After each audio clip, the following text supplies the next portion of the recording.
Breaking news from Natural Television in Ankara, Turkey. Welcome to a news program with me, Sauda Muganga. President Erdogan in Turkey has to chase up all terror groups. Turkey's president said on Tuesday that they will continue chasing all terror groups used as tools to hold the country captive. Speaking at a campaign rally in the Black Sea province of Kastamonu, Recep Tayyip Erdogan said that Turkey has been struggling in its region for 1,000 years. He added that Turkey would continue its fight against terrorism, whether it be against the separatist PKK, abusive FETÖ, or the project product Daesh. The president said that Turkey will keep chasing up all terror groups from Mount Judi, Kabar, Tundulek, and even Kandır. Referring to the terror attacks targeting the country, he stressed that they have been trying to halt Turkey's development by blocking its progress.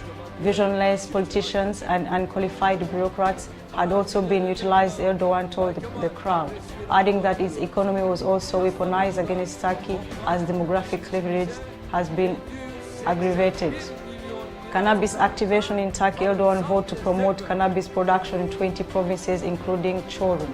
We will increase the cultivation and production of cannabis and prioritize establishing its industry as well, he said.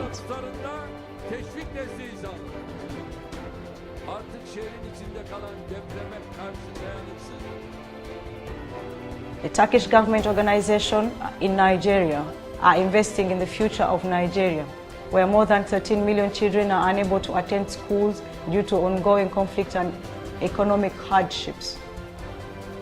Nigeria, with a population of 200 million, has the highest number of out-of-school children. Turkish volunteers have opened schools for Nigerian students, providing them secondary and stationery supplies, and are promptly meeting other needs, including salaries of teachers. In addition to the Dalu Enver International Turkish School, the construction of a primary school and orphanage in capital Abuja is underway.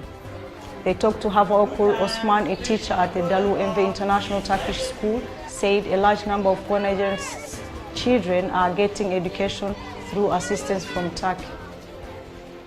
Ibrahim Serahaddin, a Nigerian engineer who has been working with Turkish charities, was all praised for their volunteers. Turkish volunteers work for Nigerians' future by traveling village to village on motorcycles, he said. One day they open a well, the next day they distribute food aid.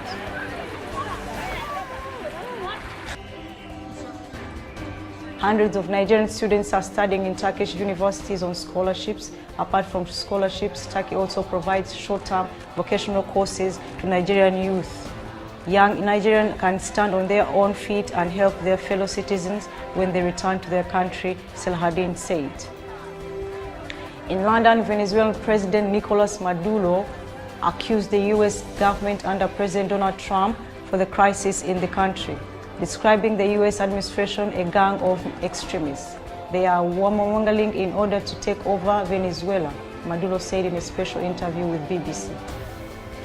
The Venezuelan president, who also rejected allowing foreign humanitarian aid into the country, saying that his country had the capacity to satisfy all the needs of its people and did not have to beg from anyone.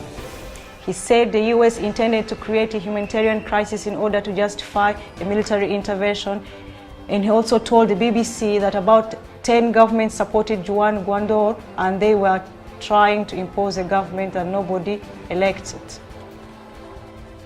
In London, the Prime Minister, Theresa May, asked for more time for lawmakers to carry on talks with European Union leaders to convince them for changes into withdrawal agreement on Tuesday.